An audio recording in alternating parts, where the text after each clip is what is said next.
Bahujan Samaj party की राष्ट्रीय अध्यक्ष मायावती ने केंद्र सरकार द्वारा पेश किए गए वन नेशन वन इलेक्शन विधेयक का स्वागत किया है। उन्होंने इसे देशहित में एक सकारात्मक कदम बताते हुए कहा कि इससे एक साथ चुनाव कराने की व्यवस्था संभव हो सकेगी, जिससे पार्टी पर चुनावी खर्च का बोझ कम होगा। उन्होंने ये भी कहा कि जल्दी जल्दी चुनाव आचार संहिता लागू होने की समस्या से जनहित के कार्य प्रभावित होते हैं, लेकिन इस विधेयक के जरिए इसका समाधान हो सकता है। मायावती ने सभी राजनीतिक दलों से अपील की कि वे दलगत राजनीति से ऊपर उठकर देश और जनता के हित में काम करें। उन्होंने कहा कि इस मुद्दे पर राजनीति करना उचित नहीं है। उन्होंने स्पष्ट किया कि बहुजन समाज पार्टी का मुख्य उद्देश्य हमेशा से जनहित और देश हित रहा है और इसी दृष्टिकोण से इस विधेयक का समर्थन किया गया है। रविवार को जारी एक बयान में मायावती ने संसद में संविधान पर हुई विशेष चर्चा के दौरान कांग्रेस और भाजपा के बीच हुए आरोप प्रत्यारोप को लेकर कड़ी प्रतिक्रिया दी। उन्होंने कहा कि दोनों दलों के बीच घिसे पिटे और पुराने मुद्दों पर बहस ने ये साबित कर दिया कि वे अपनी अपनी संकीर्ण राजनीति और स्वार्थ से ऊपर नहीं उठ सकते। उन्होंने आरोप लगाया कि कांग्रेस और भाजपा दोनों ही डॉक्टर भीमराव अंबेडकर और संविधान को सच्चा सम्मान देने में विफल रही है। उन्होंने कहा कि देश के संविधान को बचाने और उसके मूल उद्देश्यों को लागू करने में इन दलों की जातिवादी और संकीर्ण सोच हमेशा अड़ियाई है। मायावती ने इसे देश के लिए दुखद और जनता के भविष्य के लिए दुर्भाग्यपूर्ण करार दिया। उन्होंने कहा कि डॉक्टर भीमराव अंबेडकर ने संविधान के माध्यम से देश के हर वर्ग को समानता, स्वतंत्रता और न्याय का अधिकार दिया था, लेकिन सत्तारूढ़ दलों ने अपनी राजनीति के चलते इन आदर्शों को नजरअंदाज किया। मायावती ने ये भी कहा कि संविधान पर चर्चा का अवसर राजनीतिक स्वार्थों से परे जाकर डॉक्टर भीमराव अंबेडकर के आदर्शों को समझने और उन्हें लागू करने का होना चाहिए था। उन्होंने कहा कि इस अवसर का उपयोग देश की जनता को यह विश्वास दिलाने के लिए किया जाना चाहिए था कि उनका भविष्य सुरक्षित हाथों में है। उन्होंने ये भी कहा कि सत्ता में रहने वाली पार्टियों ने संविधान का सम्मान करने के बजाय उसे कमजोर करने के प्रयास किए हैं। मायावती ने जोर देकर कहा कि संविधान के महत्व को समझने और उसका सम्मान करने के लिए सभी दलों को एकजुट होना चाहिए। मायावती ने अपने बयान में ये भी कहा कि बहुजन समाज पार्टी ने हमेशा से संविधान और डॉक्टर भीमराव अंबेडकर के आदर्शों को सर्वोपरि माना है। उन्होंने पार्टी कार्यकर्ताओं से अपील की कि वे संविधान के संरक्षण और उसके आदर्शों को जन जन तक पहुंचाने के लिए काम करें। इसके साथ ही उन्होंने केंद्र सरकार से अपील की कि वन नेशन वन इलेक्शन विधेयक को पारदर्शिता और गंभीरता के साथ लागू किया जाए।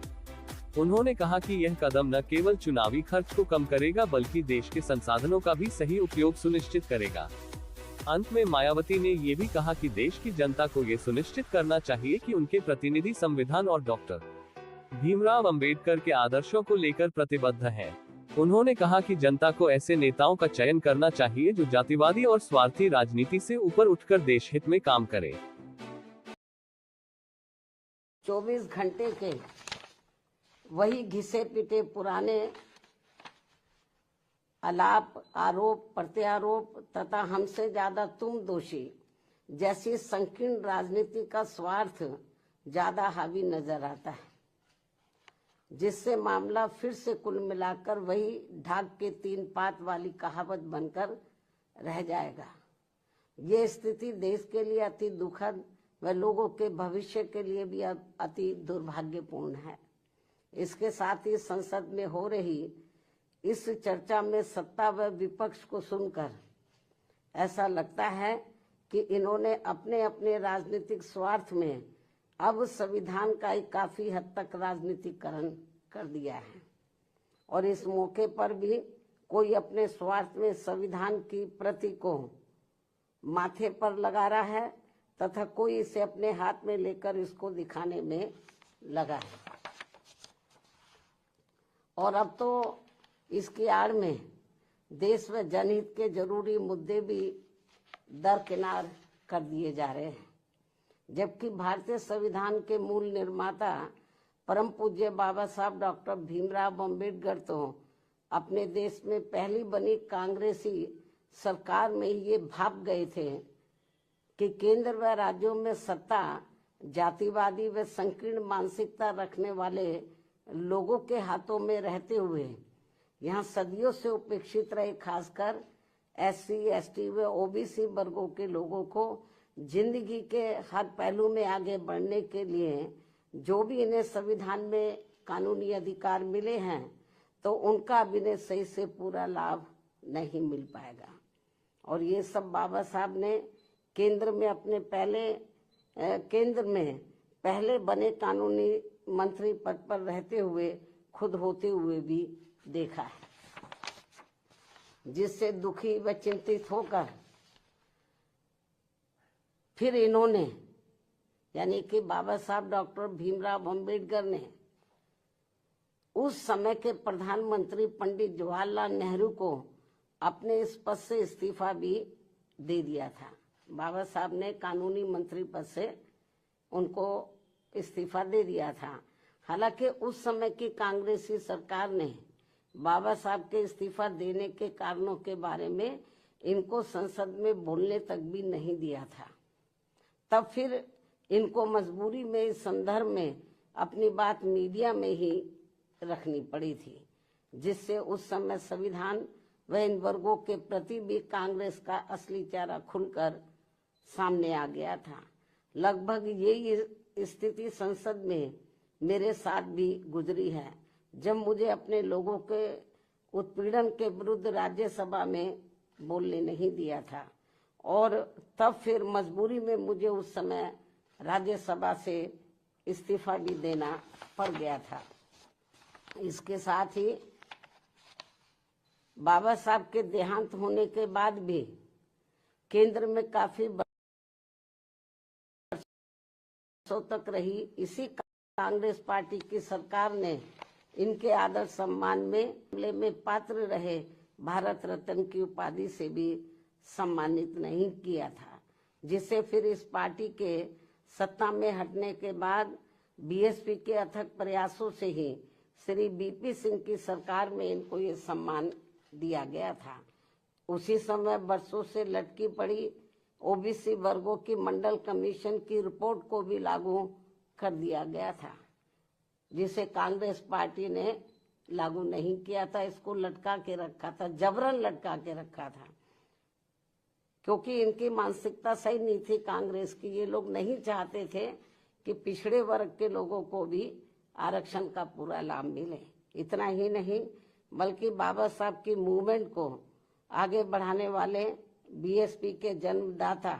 एवं संस्थापक मान्यवर श्री कांशीराम जी के देहांत होने पर भी केंद्र में रही इसी कांग्रेस पार्टी की सरकार ने इनके सम्मान में एक दिन का भी राष्ट्रीय शोक घोषित नहीं किया था। ये है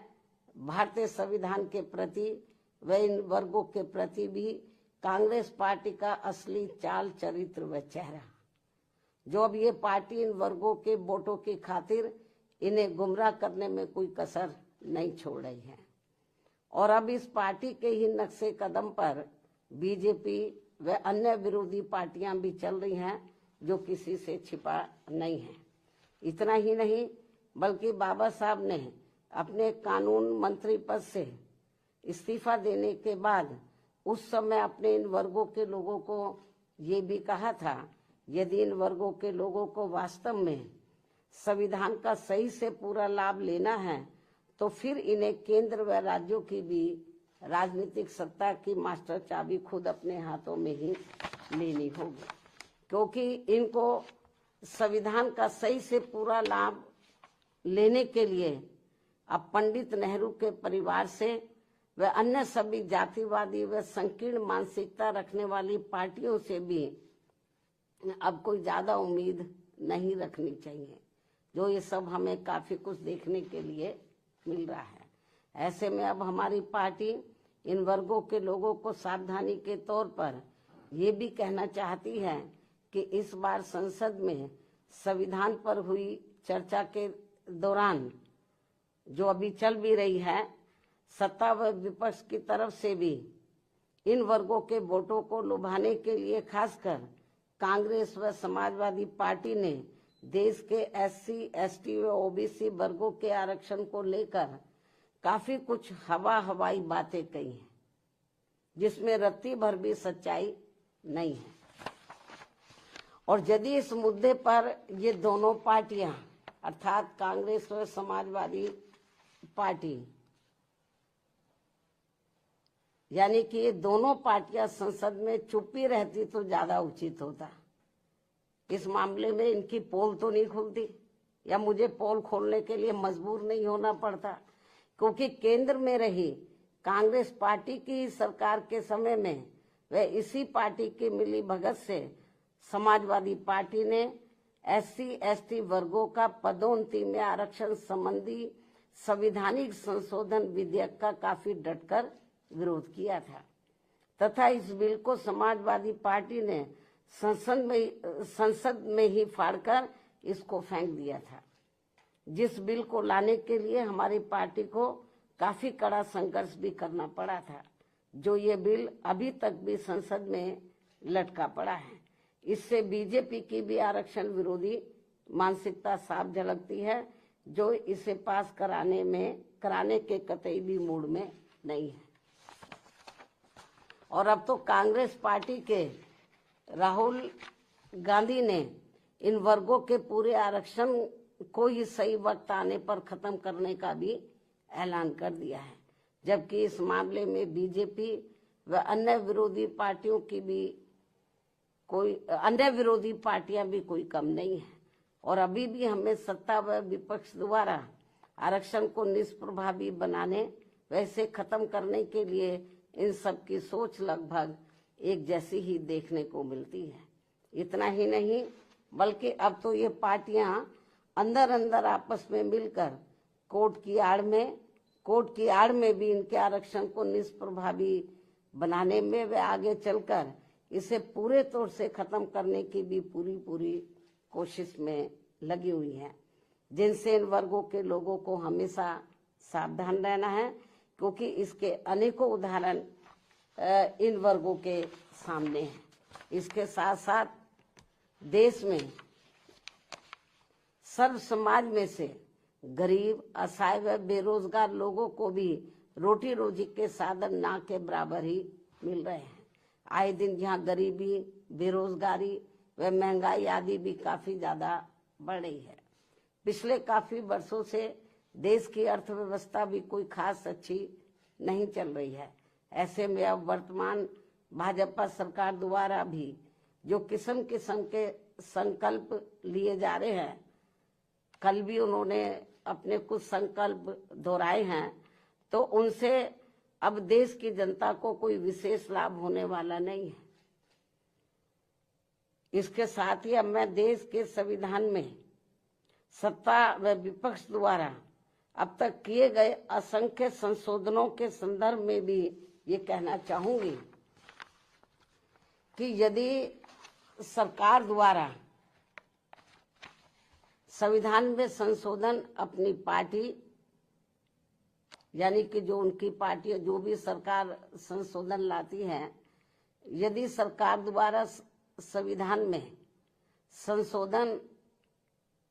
वे अपनी पार्टी या किसी विशेष व्यक्ति या संस्था आदि को फायदा पहुंचाने के लिए किए जाते हैं, यदि सरकार द्वारा संविधान में संशोधन वे लोग अपनी पार्टी या किसी विशेष व्यक्ति या संस्था आदि को फायदा पहुंचाने के लिए किए जाते हैं, तो उसका फिर हमारी पार्टी कभी भी समर्थन नहीं करेगी, अर्थात उसका डटकर विरोध करेगी। और यदि इसके विपरीत संविधान में संशोधन देश में आम जनहित में किए जाते हैं, तो तभी फिर हमारी पार्टी उनका पूरे तय दिल से समर्थन करेगी। हालांकि इस मामले में कांग्रेस व बीजेपी के नेतृत्व में अनेकों बार बनी केंद्र की सरकार में खासकर SC/ST व OBC वर्गों के हितों की जो इनकी उपेक्षा की गई है, जिसके अनेकों उदाहरण हमारे सामने हैं, ये अति दुख की बात है। इसमें इनकी इन वर्गों के प्रति हीन व जातिवादी मानसिकता भी साफ झलकती है, जो अब ये आगे नहीं होना चाहिए। और इनके ऐसे जो भी मामले अभी तक भी लटके पड़े हैं, उन्हें जल्दी संसद में लाकर पास भी कराना चाहिए। इसके साथ ही इन वर्गों के आरक्षण को निष्प्रभावी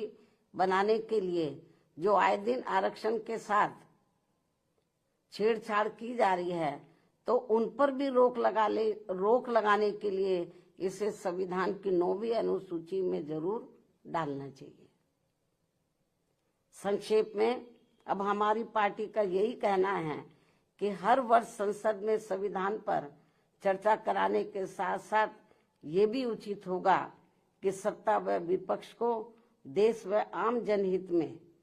तथा जाति व धर्म से भी ऊपर उठकर बाबा साहब द्वारा निर्मित किए गए अपने बेहतरीन संविधान पर,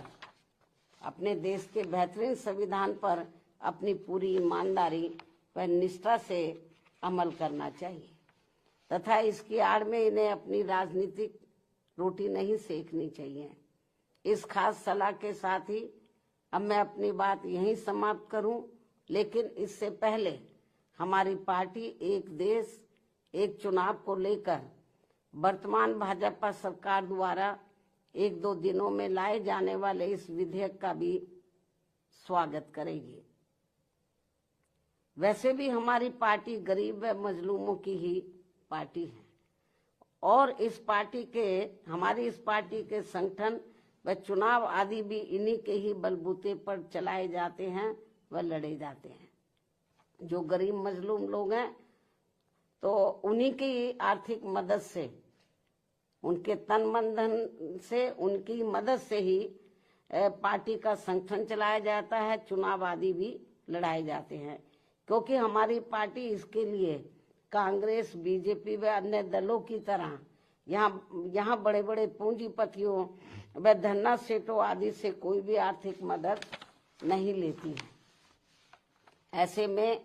एक साथ चुनाव होने से फिर हमारी पार्टी पर इन सब मामलों में बहुत कम खर्च का बोझ पड़ेगा। साथ ही इससे जल्दी चुनाव आचार संहिता ना लगने की वजह से भी जनहित के कार्य ज्यादा नहीं रुकेंगे। इसलिए हमारी पार्टी का ये मानना है कि इस मुद्दे की आड़ में कोई भी राजनीति करना ठीक नहीं है। अर्थात इस मामले में सभी पार्टियों को दलगत राजनीति से ऊपर उठकर देश व आम जनहित में कार्य करना चाहिए, तो ये बेहतर होगा, उचित होगा। इस सलाह के साथ ही रात 24 घंटे वही घिसे पिटे पुराने आलाप, आरोप प्रत्यारोप तथा हमसे ज्यादा तुम दोषी जैसी संकीर्ण राजनीति का स्वार्थ ज्यादा हावी नजर आता है, जिससे मामला फिर से कुल मिलाकर वही ढाक के 3 पात वाली कहावत बनकर रह जाएगा। ये स्थिति देश के लिए अति दुखद व लोगों के भविष्य के लिए भी अति दुर्भाग्यपूर्ण है। इसके साथ ही संसद में हो रही इस चर्चा में सत्ता व विपक्ष को सुनकर इन्होंने अपने अपने राजनीतिक स्वार्थ में अब संविधान का ही काफी हद तक राजनीतिकरण कर दिया है और इस मौके पर भी कोई अपने स्वार्थ में संविधान की प्रति को माथे पर लगा रहा है तथा कोई इसे अपने हाथ में लेकर इसको दिखाने में लगा है। और अब तो इसकी आड़ में देश व जनहित के जरूरी मुद्दे भी दरकिनार कर दिए जा रहे हैं, जबकि भारतीय संविधान के मूल निर्माता परम पूज्य बाबा साहब डॉक्टर भीमराव अम्बेडकर तो अपने देश में पहली बनी कांग्रेसी सरकार में ये भाप गए थे कि केंद्र व राज्यों में सत्ता जातिवादी व संकीर्ण मानसिकता रखने वाले लोगों के हाथों में रहते हुए यहाँ सदियों से उपेक्षित रहे खासकर SC, ST व OBC वर्गों के लोगों को जिंदगी के हर पहलू में आगे बढ़ने के लिए जो भी इन्हें संविधान में कानूनी अधिकार मिले हैं तो उनका अब इन्हें सही से पूरा लाभ नहीं मिल पाएगा। और ये सब बाबा साहब ने केंद्र में पहले बने कानूनी मंत्री पद पर रहते हुए खुद होते हुए भी देखा है, जिससे दुखी व चिंतित होकर फिर इन्होंने यानी कि बाबा साहब डॉक्टर भीमराव अम्बेडकर ने उस समय के प्रधानमंत्री पंडित जवाहरलाल नेहरू को अपने इस पद से इस्तीफा भी दे दिया था। बाबा साहब ने कानूनी मंत्री पद से उनको इस्तीफा दे दिया था। हालांकि उस समय की कांग्रेसी सरकार ने बाबा साहब के इस्तीफा देने के कारणों के बारे में इनको संसद में बोलने तक भी नहीं दिया था। तब फिर इनको मजबूरी में इस संदर्भ में अपनी बात मीडिया में ही रखनी पड़ी थी, जिससे उस समय संविधान व इन वर्गों के प्रति भी कांग्रेस का असली चेहरा खुलकर सामने आ गया था। लगभग यही स्थिति संसद में मेरे साथ भी गुजरी है, जब मुझे अपने लोगों के उत्पीड़न के विरुद्ध राज्यसभा में बोलने नहीं दिया था, और तब फिर मजबूरी में मुझे उस समय राज्यसभा से इस्तीफा भी देना पड़ गया था। इसके साथ ही बाबा साहब के देहांत होने के बाद भी केंद्र में काफी वर्षों तक रही इसी कांग्रेस पार्टी की सरकार ने इनके आदर सम्मान में इनको हर मामले में पात्र रहे भारत रत्न की उपाधि से भी सम्मानित नहीं किया था, जिससे फिर इस पार्टी के सत्ता में हटने के बाद बीएसपी के अथक प्रयासों से ही श्री बीपी सिंह की सरकार में इनको ये सम्मान दिया गया था। उसी समय वर्षों से लटकी पड़ी ओबीसी वर्गों की मंडल कमीशन की रिपोर्ट को भी लागू कर दिया गया था, जिसे कांग्रेस पार्टी ने लागू नहीं किया था। इसको लटका के रखा था, जबरन लटका के रखा था, क्योंकि इनकी मानसिकता सही नहीं थी कांग्रेस की। ये लोग नहीं चाहते थे कि पिछड़े वर्ग के लोगों को भी आरक्षण का पूरा लाभ मिले। इतना ही नहीं, बल्कि बाबा साहब की मूवमेंट को आगे बढ़ाने वाले बीएसपी के जन्मदाता एवं संस्थापक मान्यवर श्री कांशीराम जी के देहांत होने पर भी केंद्र में रही इसी कांग्रेस पार्टी की सरकार ने इनके सम्मान में एक दिन का भी राष्ट्रीय शोक घोषित नहीं किया था। ये है भारतीय संविधान के प्रति व इन वर्गों के प्रति भी कांग्रेस पार्टी का असली चाल चरित्र व चेहरा, जो अब ये पार्टी इन वर्गों के वोटों की खातिर इन्हें गुमराह करने में कोई कसर नहीं छोड़ रही है। और अब इस पार्टी के ही नक्शे कदम पर बीजेपी व अन्य विरोधी पार्टियां भी चल रही हैं, जो किसी से छिपा नहीं है। इतना ही नहीं, बल्कि बाबा साहब ने अपने कानून मंत्री पद से इस्तीफा देने के बाद उस समय अपने इन वर्गों के लोगों को ये भी कहा था, यदि इन वर्गों के लोगों को वास्तव में संविधान का सही से पूरा लाभ लेना है तो फिर इन्हें केंद्र व राज्यों की भी राजनीतिक सत्ता की मास्टर चाबी खुद अपने हाथों में ही लेनी होगी, क्योंकि इनको संविधान का सही से पूरा लाभ लेने के लिए अब पंडित नेहरू के परिवार से व अन्य सभी जातिवादी व संकीर्ण मानसिकता रखने वाली पार्टियों से भी अब कोई ज्यादा उम्मीद नहीं रखनी चाहिए, जो ये सब हमें काफी कुछ देखने के लिए मिल रहा है। ऐसे में अब हमारी पार्टी इन वर्गों के लोगों को सावधानी के तौर पर ये भी कहना चाहती है कि इस बार संसद में संविधान पर हुई चर्चा के दौरान, जो अभी चल भी रही है, सत्ता व विपक्ष की तरफ से भी इन वर्गों के वोटों को लुभाने के लिए खासकर कांग्रेस व समाजवादी पार्टी ने देश के एससी, एसटी व ओबीसी वर्गों के आरक्षण को लेकर काफी कुछ हवाई बातें कही हैं,